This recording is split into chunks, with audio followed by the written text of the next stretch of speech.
Hello tout le monde, j'espère que vous allez bien, moi ça va très bien. Aujourd'hui une nouvelle vidéo, on s'intéresse au mercato des Reds de Liverpool, un mercato plus que musclé pour le champion en titre. On va essayer d'aller chercher le back-to-back, ça va être compliqué, mais en tout cas ça va être assez intéressant de suivre cette équipe de slot pour une deuxième saison avec des très beaux renforts cet été. Avant, n'hésitez pas à vous abonner à cette chaîne YouTube, on vient tout juste de passer le cap des 1000 abonnés, encore un grand merci à vous. Maintenant, on va direction d'autres objectifs, alors n'hésitez pas à vous abonner, à liker cette vidéo, à partager cette vidéo à vos amis fans de foot et plus particulièrement de football anglais et à me dire dans les commentaires de cette vidéo votre pronostic sur la saison des Reds, que ce soit en Première Ligue, dans les coupes anglaises mais également sur la scène européenne. Alors forcément la saison dernière était une très belle saison, la première saison de Slot, on savait pas trop à quoi s'attendre. On avait fait un bilan il y a quelques semaines de la saison. C'est vrai que au départ, à l'arrivée de Slot, on ne pouvait pas s'imaginer que Liverpool allait être champion un an plus tard, mais c'est bel et bien ce qui s'est passé la saison dernière. Bon, une très belle saison, première place, 84 points. La fin de saison, c'est un petit peu plus en détente quand on gagne le trophée à 4-5 matchs de la fin. Bon, forcément, l'équipe lève le pied. Et ça, c'est tout à fait compréhensible. Alors ce mercato s'est activé très rapidement dès le mois de juin, avec quand même des signatures très importantes. Il va pouvoir venir remplacer Alexander Arnold parti gratuitement.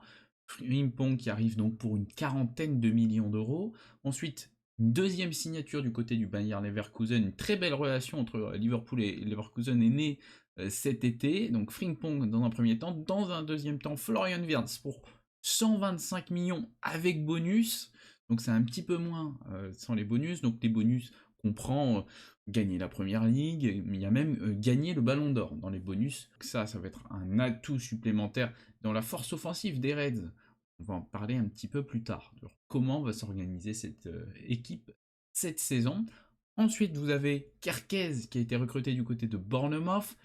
Un choix très important, un des meilleurs joueurs à son poste actuellement, le meilleur joueur, je pense, à ce poste l'année dernière en Première Ligue. Un joue donc très important. Ensuite, Hugo Ekitike, donc 95 millions avec des bonus également, un achat assez coûteux. Liverpool avait besoin d'un attaquant, et donc ce souci a été réglé par l'achat du français. Au niveau des départs, vous avez Trent donc qui part gratuitement, vous avez Keller qui part pour 15 millions. Vous avez Kansa donc qui part du côté de Leverkusen. Hein.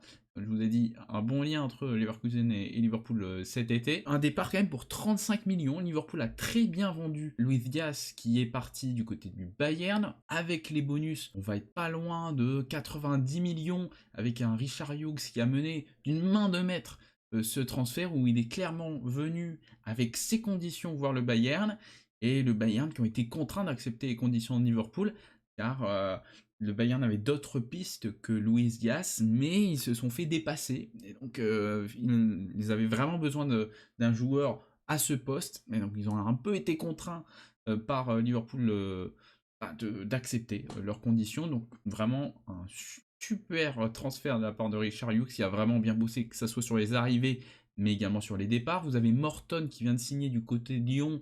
Pareil, un transfert qui intéressant, avec un petit peu de sous de ramener. Bon, c'est vrai que j'aurais préféré qu'on le garde du côté de Liverpool et qu'on l'envoie en prêt encore une année. Je trouve que c'est un joueur qui a vraiment beaucoup de talent, beaucoup de potentiel. Et je comprends que lui a décidé de partir et enfin pouvoir exploser aux yeux de tous. En tout cas, il y a une clause où Liverpool a le droit à un petit pourcentage sur le transfert, il me semble. Donc ça, c'est plutôt intéressant. C'est un joueur que s'il perce en Ligue 1, sa valeur va tout de suite flamber. Bon, ça c'est bien pour le compte en banque de Lyon. Et bah, pour Liverpool aussi, du coup, dans un deuxième temps. Après, au niveau des transferts, vous avez Nat Phillips qui a été également vendu. Vous avez des autres rumeurs. Vous avez une rumeur concernant Elliott, où il y aurait Tottenham qui serait dessus, mais aussi des autres clubs dessus. Mais bon, je pense que Elliott va rester à la maison cet été. Vous avez aussi eu des rumeurs autour de Darwin Nunez et visiblement c'est fait. Et donc d'ici que la vidéo soit sortie, ça va même peut-être déjà être officiel. Clairement, je suis très content que Darwin Nunez parte de Liverpool. C'est un joueur qui ouais, nous vendait plein de promesses hein, quand il a signé. mais quel gâchis. C'est vrai, il a cette hargne qui est assez intéressante. Vraiment, il fait beaucoup d'efforts sur le terrain, ça, il n'y a pas à dire.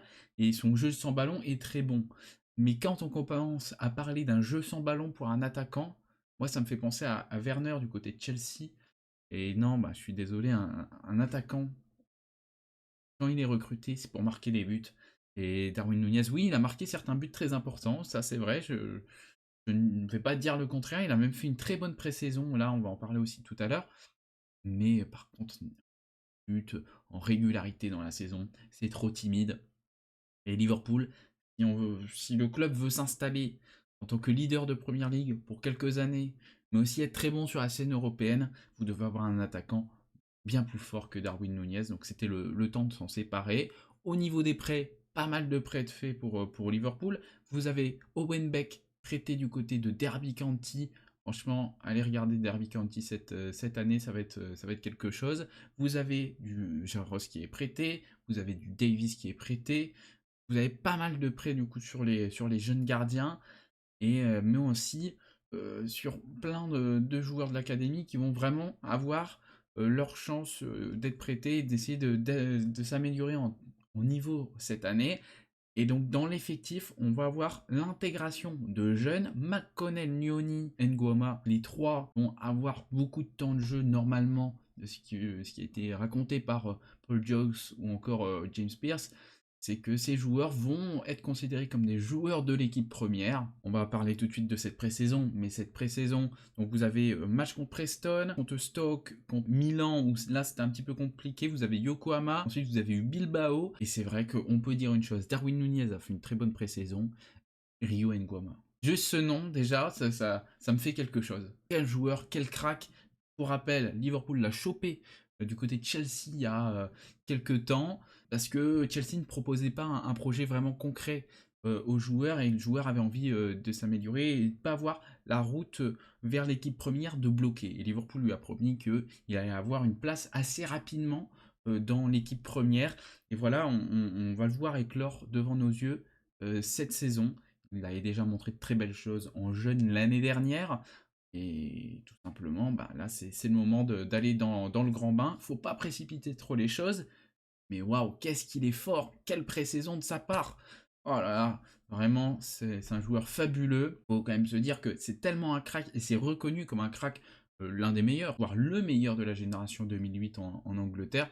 Les recruteurs de Liverpool n'ont plus accès au centre d'entraînement de Chelsea pour aller scouter les jeunes. C'est très fort le coup que Liverpool a fait. Et donc ils ont été aussi allés rechoper un petit joueur sympa, c'est Bright, il signe de Salford. D'ici un an, 2 ans, ça peut peut-être éclore et ça va être très sympa. On a un Liverpool façon Edwards, Hughes. N'hésite pas à vendre des joueurs, donc pas faire trop de romantisme, et je pense que ça c'est important. Si Liverpool souhaite gagner des trophées, faut pas faire trop de romantisme. Que c'est peut-être le petit hic de la période Klopp, c'est que peut-être qu'on gardait un petit peu trop les mêmes joueurs. Donc oui, l'équipe se connaît bien, on reste performant, mais des fois il manque ce petit truc de nouveauté qui permet que notre jeu ne soit pas téléphoné, et donc de pouvoir toujours surprendre. Et là, Florian Wirtz va permettre de surprendre, car le Liverpool était assez tourné. Salah, quand même, c'était important, Trent Salah. Aujourd'hui, on n'a plus Trent, Bradley qui va plus être à vocation défensive, Frimpong plus pour aller de l'avant. Mais ça, tout ne va plus se passer que par Salah. Vous devez aussi mettre en place un jeu où il y a Wirtz. Et donc Wirtz va pouvoir vraiment bien s'épanouir. Cette année, il y a la CAN. Donc Salah pourrait pour rater au moins 6 matchs de Première Ligue, de ce que j'ai vu.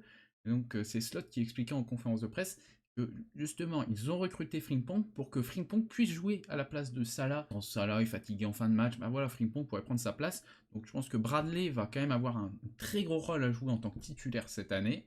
Et Frimpong va aussi être titulaire des fois à la place de Bradley, mais va venir aussi un peu en joker pour remplacer Salah. Et de toute façon, ça a déjà été testé lors du premier match de pré-saison face à Preston North End. Donc voilà, de toute façon, il y a eu beaucoup de tests réalisés par Liverpool. Vous avez même du Szoboszlai des fois qui revenait des fois en latéral. Voilà, il y a un peu de folie. Szoboszlai en tout cas qui est très fort. On va garder à peu près le même milieu de terrain avec McAllister, Gravenberch, Szoboszlai. Milieu de terrain qui fonctionne. Bon, il y aura des petits ajustements. Après, la question c'est de l'attaque. Comment Qui va être titulaire? Bon, forcément, vous avez Salah titulaire, mais qui mettre à côté? Ça, c'est un peu la question. Vous avez Wirtz aussi à intégrer, à voir comment Slot va donc réussir à organiser les choses pour pas que l'équipe soit trop offensive, car il faut pas oublier que défensivement, vous avez Van Dijk, Konaté, oui, mais derrière, vous avez Joe Gomez, ouais, mais il est tout le temps blessé, il a encore été blessé pendant cette pré-saison, et après ça, c'est compliqué. Il n'y a pas forcément beaucoup de jeunes joueurs du côté de Liverpool dans l'académie qui peuvent venir prendre le relais. Donc avec la vente de Kansa, vous avez plus qu'un défenseur central avec un peu d'expérience. Clairement, il faudrait que Liverpool puisse recruter un défenseur. Mais oui, vous avez Gueye, ça parle de jeunes joueurs en Italie, mais bon, il va peut-être falloir recruter. Après, la question, c'est est-ce que Liverpool va faire Isaac? C'est un peu Liverpool est proche de Isaac, une fois oui, une fois non. Je pense que Liverpool va signer Isaac, car vraiment, la rupture est consommée du côté de Newcastle et du clan Isaac. Ça va plus du tout. Isaac ne va plus jouer avec le maillot de Newcastle. En tout cas, il y a vraiment très peu de chance pour moi. Donc, pour moi, Isaac va signer du côté de Liverpool. En tout cas, on va pouvoir en parler dans une prochaine vidéo, mais l'été catastrophique de Newcastle, ça, c'est autre chose. Donc, après, vous avez Alisson et Mamarjvi. Donc, je pense qu'Alisson va encore avoir le lead sur le poste. Mais cette équipe de Liverpool va être encore très intéressante. Je pense qu'on va essayer de bien jouer sur tous les tableaux, forcément. Mais je pense que priorité quand même à la PL et à la Champions League. Je pense que les coupes slot va se dire si on est prêt à sacrifier des matchs, je pense que la coupe va un petit peu passer à la trappe. Mais bon, on verra au fur et à mesure de la saison. Forcément, donc si on regarde un petit peu le calendrier de ces premières semaines de Première Ligue, car oui, bon là on a le Community Shield en ce dimanche face à Crystal Palace, j'espère une victoire forcément. Eh bien, si on regarde un petit peu ce calendrier, vous avez Bournemouth vendredi prochain à Anfield, vous avez ensuite Newcastle, et là forcément Newcastle, en plus vous jouez à St James Park, avec les relations tendues entre la fanbase Liverpool et Newcastle de ces dernières semaines, et pareil, le fait que Edward Hughes négocie avec le clan des recruteurs et du board de Newcastle déjà depuis quelques temps sur le cas Isaac. Le match va être très très très tendu. Vous avez ensuite Arsenal à Anfield. Donc pareil, un match déjà très important. Quand on y pense déjà, Bournemouth, très belle saison l'année dernière avec Iraola. Je pense que ça va continuer dans la même lignée, même s'il y a eu des ventes importantes, surtout en défense. Vous avez eu Newcastle, relation tendue, et bon, Newcastle, ça reste quand même une bonne équipe. Et puis il y aura peut-être un petit repli cette saison. Arsenal, ça reste Arsenal. Et enfin, un petit peu de calme avec Burnley. Ce match, il va faire du bien. Et ensuite, Derby de la Mersey face à Everton. Puis vous jouez Palace, puis ainsi de suite pour la saison de Première Ligue. Mais déjà, un début de championnat qui va être un petit peu animé par déjà des très beaux matchs. Bon, j'espère que ce Liverpool va réussir à nous faire sourire. Et j'espère que ce Liverpool va briller. Franchement, un titre en fin de saison, j'y crois. J'y crois plus que l'année dernière, mais on peut être surpris. C'est bien la saison 2024-2025 qui me l'a appris. J'espère que cette vidéo vous a plu. Nous, on se retrouve donc très vite pour une prochaine vidéo. N'hésitez pas à vous abonner à cette chaîne YouTube, à liker cette vidéo, à partager cette vidéo, à me dire dans les commentaires de cette vidéo votre pronostic sur cette saison 2025-2026. Et enfin, pas aussi aller voir mes différents réseaux sociaux sur Instagram, vous avez également Twitter, vous avez Twitch où je vais peut-être reprendre le jour où Football Manager 2026 sortira. Et enfin, cette vidéo est également disponible en podcast sur Spotify, Deezer, Amazon Music et peut-être un jour Apple Podcast.